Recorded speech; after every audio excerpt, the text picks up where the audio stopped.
नमस्कार दोस्तों, आप देख रहे हैं भारत परिवर्तन न्यूज भदोही से। मैं आपका दोस्त राम कुमार वर्मा। अब चलते हैं खबर की ओर।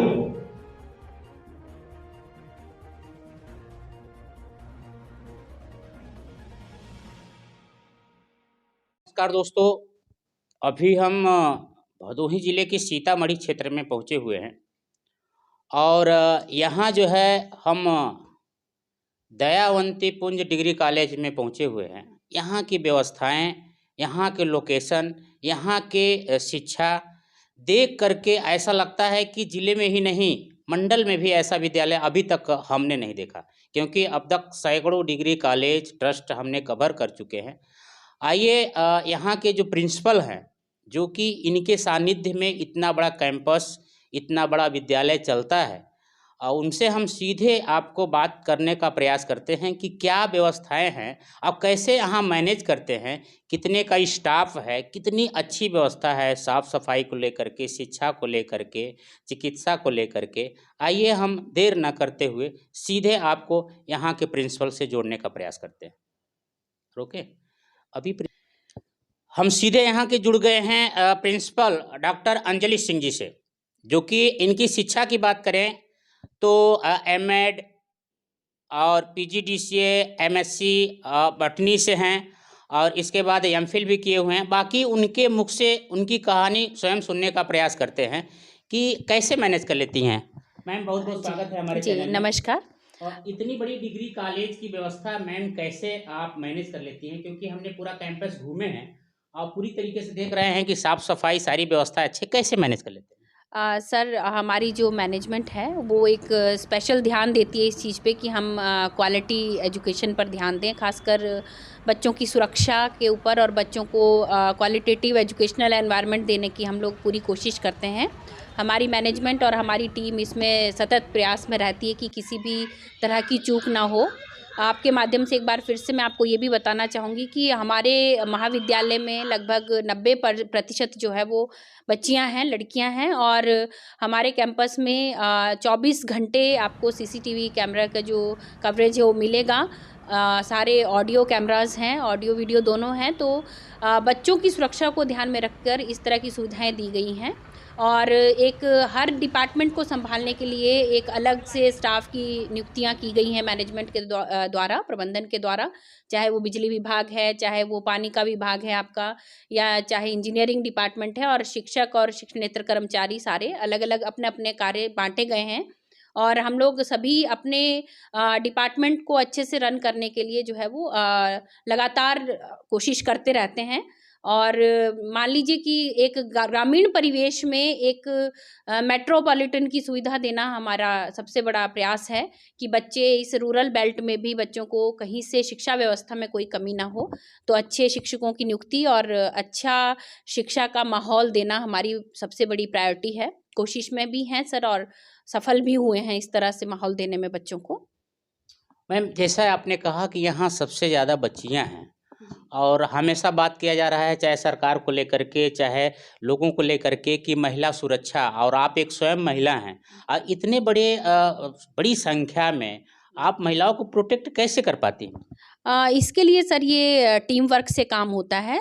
प्रबंधन के द्वारा इस कैंपस में सुरक्षा गार्डों की नियुक्तियां की गई हैं। 24 घंटे पूरा कैंपस गार्ड सुरक्षा में तैनात रहते हैं। डे और नाइट दोनों टाइम के ड्यूटीज़ यहाँ पर बहुत ही ज़्यादा, जिसको बोलिए आप, तन्मयता से गार्ड लोग करते हैं। दूसरा, हमारे पास जो विज्ञान है वो हमारा साथ देता है सुरक्षा को बरकरार रखने में। हमारे जो कैमरा हैं वो भी हमको पूरा भरपूर साथ देते हैं। और पेरेंट्स जो हैं ग्रामीण परिवेश में, वो ये इस कैंपस में ज़्यादा लड़कियां होने का एक कारण ये भी है कि एक सुरक्षित माहौल हम अपने बच्चों को यहाँ देते हैं। और रोड से लेकर, और मान लीजिए आप पीछे कंप्लीट हमारा जो बाउंड्री वॉल है इसके भी बाहर तक हमारा मतलब आप ये लीजिए कि ऑब्जर्वेशन कॉलेज की रहती है। तो सुरक्षा का माहौल सर वो टीम वर्क से ही संभव हो पाता है और बिना मैनेजमेंट की कॉपरेशन से इस तरह की व्यवस्थाएं देना तो नामुमकिन ही है सर। तो जो व्यवस्थाएं हैं वो प्रबंधन द्वारा दी गई हैं और व्यवस्थाओं को बनाकर रखना हमारा काम है और वो अच्छे से चले, ये इसमें भी सब लोग साथ मिलकर काम करते हैं।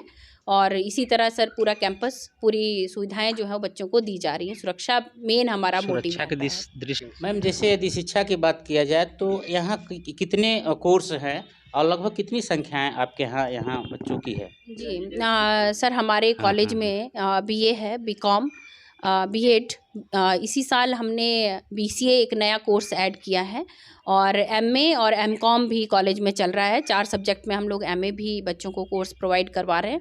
एनटीटी एक ऐसा कोर्स है जो एनसीटी से मान्यता प्राप्त है सर, वो भी हमारे कॉलेज में बच्चियों के लिए एनटीटी का कोर्स केवल गर्ल्स स्टूडेंट्स के लिए है।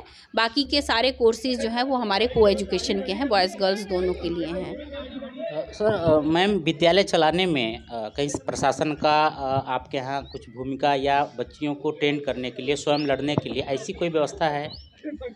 देखिए इस तरह से गवर्नमेंट की ओर से कभी स्कीम्स आती रहती हैं, जैसे सेल्फ डिफेंस के लिए बच्चों को ट्रेन करने के लिए शासन द्वारा जो स्कीम्स चलाई जाती है उसमें हम अपने बच्चों को भेजते हैं।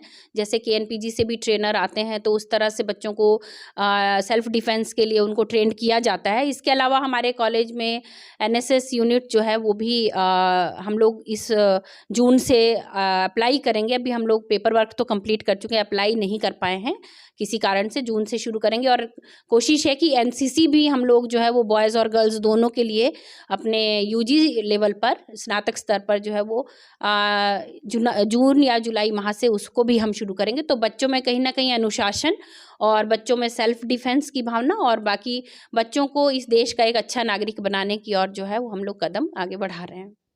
अच्छा मैम, जैसे शिक्षा की बात किए तो कोर्सेज आपके यहाँ है, तो जो कुछ गरीब बच्चे भी पढ़ नहीं पाते हैं, हमने गांव में घूम करके देखा है, ग्राउंड सर्वे, जो लड़कियां हैं किसी तरीके से इंटर कर लेती हैं, उसके बाद पढ़ नहीं पाते, कुछ तो इंटर भी नहीं कर पाती है, उसके लिए अपने यहाँ कोई व्यवस्था है?